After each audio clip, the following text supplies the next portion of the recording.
लगभग 2 हफ्ता होने को आया है, लेकिन इंडियन ऑयल से जुड़ा मामला थमने का नाम नहीं ले रहा है। हालांकि पूरी तरह से शांतिपूर्ण तकलीफ जाहिर किया जा रहा है। हम आपको बता दें कि दार्जिलिंग जिला फुलबाड़ी डाबग्राम ट्रांसपोर्ट ड्राइवर खलासी एंड लेबर यूनियन की तरफ से 2 तारीख से इनकी एक मांग है। हम आपको दोबारा बता दें कि 2 गुटों के बीच में डिफरेंसेस चल रहे हैं टेंडर को लेके। एक गुट जिसे टेंडर मिल चुका है वो अपना काम कर रहे हैं, लेकिन दूसरी तरफ एक गुट जिन्हें टेंडर नहीं मिला, किन्हीं कारणों की वजह से वो अपना दुख प्रकट कर रहे हैं, अपनी नाराज़गी प्रकट कर रहे हैं। हमारे साथ एक बार फिर जुड़ चुके हैं विकास रंजन सरकार। विकास दा, 1 हफ्ता होने को है, लेकिन आप लोग का ये जो अभियान है, मूवमेंट है, वो थमने का नाम नहीं ले रहा है। हालांकि इसके पहले जब आपसे बात हुई थी तो आपने कहा था कि आपको उम्मीद है, लोकतंत्र में विश्वास है आपको और जल्दी इसका सलूशन निकलेगा, लेकिन 1 हफ्ता हो गया। देखिए, हम लोग तो चाहते हैं, हम लोग डेमोक्रेसी में विश्वास करते हैं। हम लोग हमारे ड्राइवर यूनियन जो है और हमारे मालिक यूनियन जो है, सब मिलके हम लोग ये मूवमेंट जारी रखते थे। एक्चुअली ये अवस्था हम लोगों का चल रहा है। हम लोग 2-4 तारीख को एसडीओ साहब ने, जलपाईगुड़ी का एसडीओ साहब ने हम लोग मीटिंग में बुलाया था।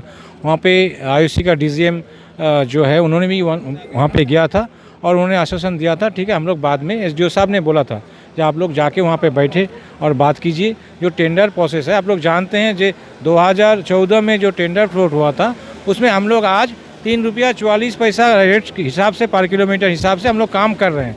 आज अचानक 2020 में जो टेंडर फ्लोट हुआ, उसमें 2 रुपया 83 पैसा रेट दिया गया है आईओसी का तरफ से, और उसे में जो घटा दिया गया। और जो 2 रुपया 83 पैसा जो है, वो फिर जो प्राइस भी ओपन होगा तब वो भी और 10% घटने का उम्मीद है। तो उसमें घट जाएगा तो 2 रुपया 53 पैसा हो जाएगा। मान लीजिए 1 रुपया कम हो जाएगा। 2014 में हम लोग जब टेंडर मिले थे हम लोगों का, तब तेल का भाव बहुत कम था, 46 रुपया डीजल का भाव था, और आज 80 रुपया होने जा रहा है। और टायर का वैल्यू भी कम था, इंश्योरेंस का जो पॉलिसी हम लोग कराते हैं उसका भी वैल्यू कम था। आज हम लोग 2014 में हम लोग BS2 गाड़ी लेके चल रहे थे, उसमें गाड़ी का वैल्यू 5 लाख 6 लाख रुपया 7 लाख रुपया था।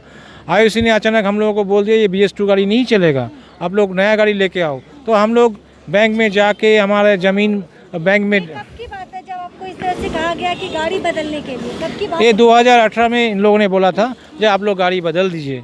हम लोग बैंक में जाके हमारा प्रॉपर्टी गिरवी रख के वहाँ पे हम लोग सब 30-35 लाख रुपया लोन लेकर, हम लोगों को, जो हमारे नौजवान भाई लोग हैं जो बेकार है, बेरोजगार है, उन्होंने इस बिज़नेस का साथ जुड़े हुए हैं, उन्होंने बहुत कोशिश करके ये गाड़ी उन्होंने लाया। लेकिन आज आईओसी ने ऐसा नियम चालू कर दिया, रेट घटा दिया। इसमें हम लोगों को 2014 से आज 2021 चल रहा है। अभी हम लोगों को इस प्रक्रिया में चलने से ही हम लोगों को बहुत मुसीबत आ रहा है। लेकिन आप जैसा कह रहे हैं कि आईओसी ने जो रेट घटाया, उसी रेट में तो टेंडर किसी को मिला है। देखिए, उनको जो है बिजनेस, आप लोगों को मालूम होगा, उनका ये भाड़ा से कोई मतलब नहीं है। एक जो काजल सरकार में भाड़ा से कोई मतलब नहीं है, वो दूसरे उपाय से रोजगार कर लेते हैं, जो हम लोग कर नहीं पाएंगे। हम लोग शिक्षित, हम लोग जो है, हम लोग पढ़ाई लिखाई करके यहाँ पे बिजनेस करते आए हैं। यहाँ पे उनका जो पॉलिसी है वो अलग पॉलिसी है, आप लोग पता कर लीजिए। उनका जो पॉलिसी है उसमें हम लोग चल नहीं पाएंगे। उनका भाड़ा से कोई मतलब नहीं है। वो हम लोग जो 10,000 5,000 रुपया भाड़ा लेकर हम लोग काम करते हैं, उसमें भाड़ा का उसका इसमें कोई दिक्कत नहीं है। वो ऐसे दूसरे उपाय से वो कमाई कर लेगा, लेकिन हम लोगों से होगा नहीं। हम लोग चोरी चमारी हम लोग कर नहीं सकेंगे। उनका ये हिम्मत है, वो कर रहा है। तो हम लोग चाहते हैं जो यहाँ पे जो 4-5 हज़ार जो हमारे परिवार है इसका साथ जुड़े हुए हैं, 120 गाड़ी है, 120 मालिक है, उसका साथ ड्राइवर भाई है, 120 हेल्पर भाई है, जो हम लोगों के साथ हमारे मूवमेंट में साथ दे रहे हैं। यहाँ पे छोटे मोटे जो बिजनेसमैन है, दुकानदार है, वो हम लोगों के साथ जुड़े हुए हैं। 4-5 हज़ार आदमी बेरोजगार हो जाएगा। आप में से विकास था, किसी ने काजल सरकार से, जैसा कि आप जिक्र कर रहे हैं, उनका नाम ले रहे हैं, तो आप में से किसी ने उनसे बात करने की कोशिश नहीं की? नहीं, कल डीजीएम साहब ने, आईओसी का जो डीजीएम साहब है, हमको बुलाया था। काजल सरकार भी वहाँ पे आए थे और डीजीएम साहब ने बताया, ठीक है, आप लोग जो प्रोसेस है, एसडीओ साहब के साथ जब बातचीत हुआ है, हम लोग इसको आगे ले जाना चाहते हैं। जो आप लोग इसमें, आप लोगों को जो टेंडर नहीं मिला है उन लोगों को ऐसे मिला जाए, उसको लिए हम लोग कोशिश करेंगे। आप लोग चिट्ठी कर दीजिए, हम लोग कल भी चिट्ठी दिया था। ये परिस्थिति को स्वाभाविक रहने की एसेंशियल कमोडिटी है। यहाँ से पेट्रोल, डीजल, एविएशन प्रोडक्ट हर जगह, बागडोगरा में एविएशन प्रोडक्ट जाता है, अभी दरभंगा चालू हुआ, वहाँ पे एविएशन प्रोडक्ट, एटीएफ प्रोडक्ट जाते हैं।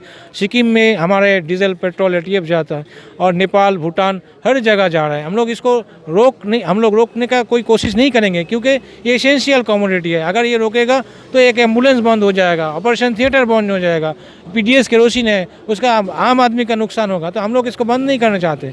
लेकिन कल जो डीजीएम साहब ने हम लोगों को बोला था चिट्ठी देने के लिए, हम लोग चिट्ठी दे के आए थे। लेकिन आज सुबह काजल सरकार यहाँ पे जो परिस्थिति है इसको हम लोग स्वाभाविक रखने के लिए हम लोग कोशिश कर रहे हैं। यहाँ पे जो बिजनेस चल रहा है उसको हम लोग स्वाभाविक करने के लिए कोशिश कर रहे हैं। लेकिन आज इसको अस्वाभाविक करने के लिए, इसमें एक तो क्राइसिस पैदा करने के लिए काजल सरकार, उन्होंने आज उनका 28 जो गाड़ी है वो बंद कर दिया है। ये हम लोग, हाँ, उनका गाड़ी बंद कर दिया।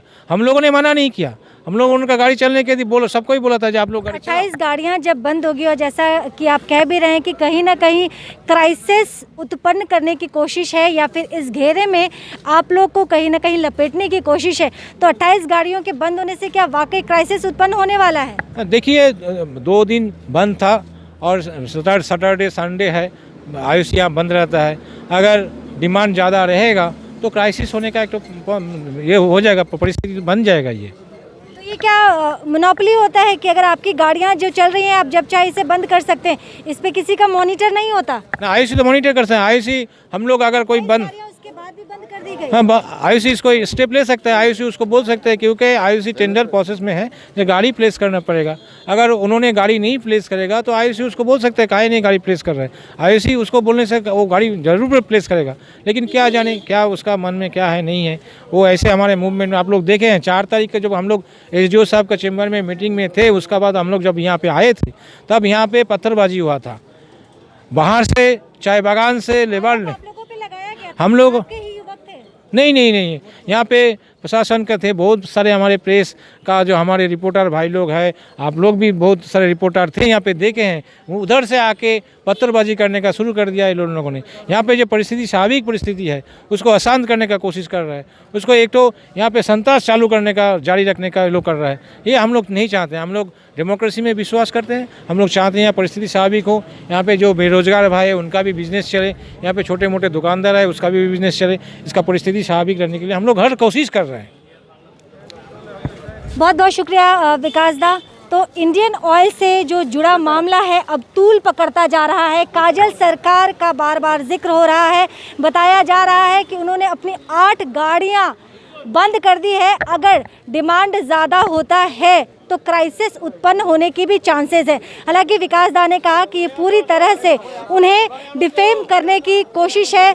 शांतिपूर्ण ये अपना आंदोलन जारी रखे हुए हैं, क्योंकि इससे कई परिवार का भविष्य जुड़ा हुआ है। और इस बीच में ये बड़ी खबर आ रही है कि काजल सरकार, जिन्हें ऑलरेडी टेंडर मिल चुका है, जैसा विकास दा ने बताया कि विकास दा की अगर हम माने तो काजल सरकार के द्वारा 28 गाड़ियां बंद कर दी गई है। हालांकि इंडियन ऑयल चाहे तो सख्त कदम उठा सकता है, लेकिन क्या कदम उठाया गया है इसकी जानकारी अभी तक नहीं मिल पाई है। लेकिन एक महत्वपूर्ण जानकारी जो विकास रंजन के साथ बातचीत में हमारे पास पहुंची है कि 28 गाड़ियां काजल सरकार द्वारा बंद कर दी गई है।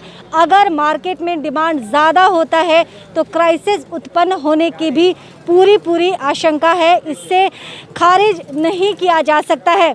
तमाम विजुअल्स हम आपको दिखा रहे हैं, ये इंडियन ऑयल के अंदर की तस्वीर है। यहाँ पे वो लोग भी हैं जो इस आंदोलन से जुड़े हुए हैं। 2 तारीख से ये लगातार इसी जगह पे जमे हुए हैं। इनका ये कहना है कि इंडियन ऑयल ने टेंडर में इस बार रेट कम कर दिया, जिसकी वजह से भारी नुकसान इन्हें महसूस हो रहा है और ये चाहते हैं कि इस पे रीथिंक किया जाए, जो अभी तक नहीं हुआ है। इस पूरे विषय पे हमने काजल सरकार को फ़ोन किया यह जानने के लिए कि उनके ऊपर जो ये आरोप लग रहा है कि उन्होंने अपनी 28 गाड़ियाँ जानबूझ के बंद कर दी है, इस पे उनका क्या कहना है। टाल मटोल किया हमने उनसे, यह भी किया कि आप अपने पक्ष में, उन्होंने कहा वो बाहर हैं, हमने कहा कि आप अपने पक्ष में जो कुछ भी कहना चाहते हैं, अगर कुछ कहना चाहते हैं तो आप वीडियो भेज सकते हैं। लेकिन उन्होंने कहा कि वो बाहर है और वीडियो नहीं भेजा। लेकिन इस विषय पे हमने और विस्तृत जानकारी एकत्रित करने की कोशिश की और हम पहुंचे काजल सरकार के मैनेजर समीर बाबू के पास। समीर बाबू के पास जब हम पहुंचे तो समीर बाबू ने बताया कि कुल 25 से 28 गाड़ियां कल तक चल रही थी, लेकिन अब उसे काजल सरकार के द्वारा खुद ही बंद कर दिया गया है। एक तरफ आंदोलन पे बैठे वो लोग जिन्हें टेंडर नहीं मिला है और एक तरफ काजल सरकार जिनका बार बार जिक्र किया जा रहा है और उन्हें टेंडर भी मिला है। इनका ये कहना है कि काजल सरकार ने अपनी 28 गाड़ियां बंद कर दी है, जिस पे उनके तथाकथित मैनेजर ने भी हामी भरी है और उन्होंने ये कंफर्म किया कि गाड़ियां जो है वो बंद की गई है। कल के बाद से 28 गाड़ियों को लगभग 28 गाड़ियों को बंद करने का फैसला काजल सरकार के द्वारा लिया गया है। अब ऐसी स्थिति में अगर शहर में, हालांकि इसकी उम्मीद बहुत कम है, लेकिन मान लीजिए अगर शहर में स्कार्सिटी होती है, लोगों को पेट्रोल और डीजल की कमी महसूस होती है, तो इसका जिम्मेदार कौन होगा? इसकी सुध लेना बहुत ज़्यादा ज़रूरी है।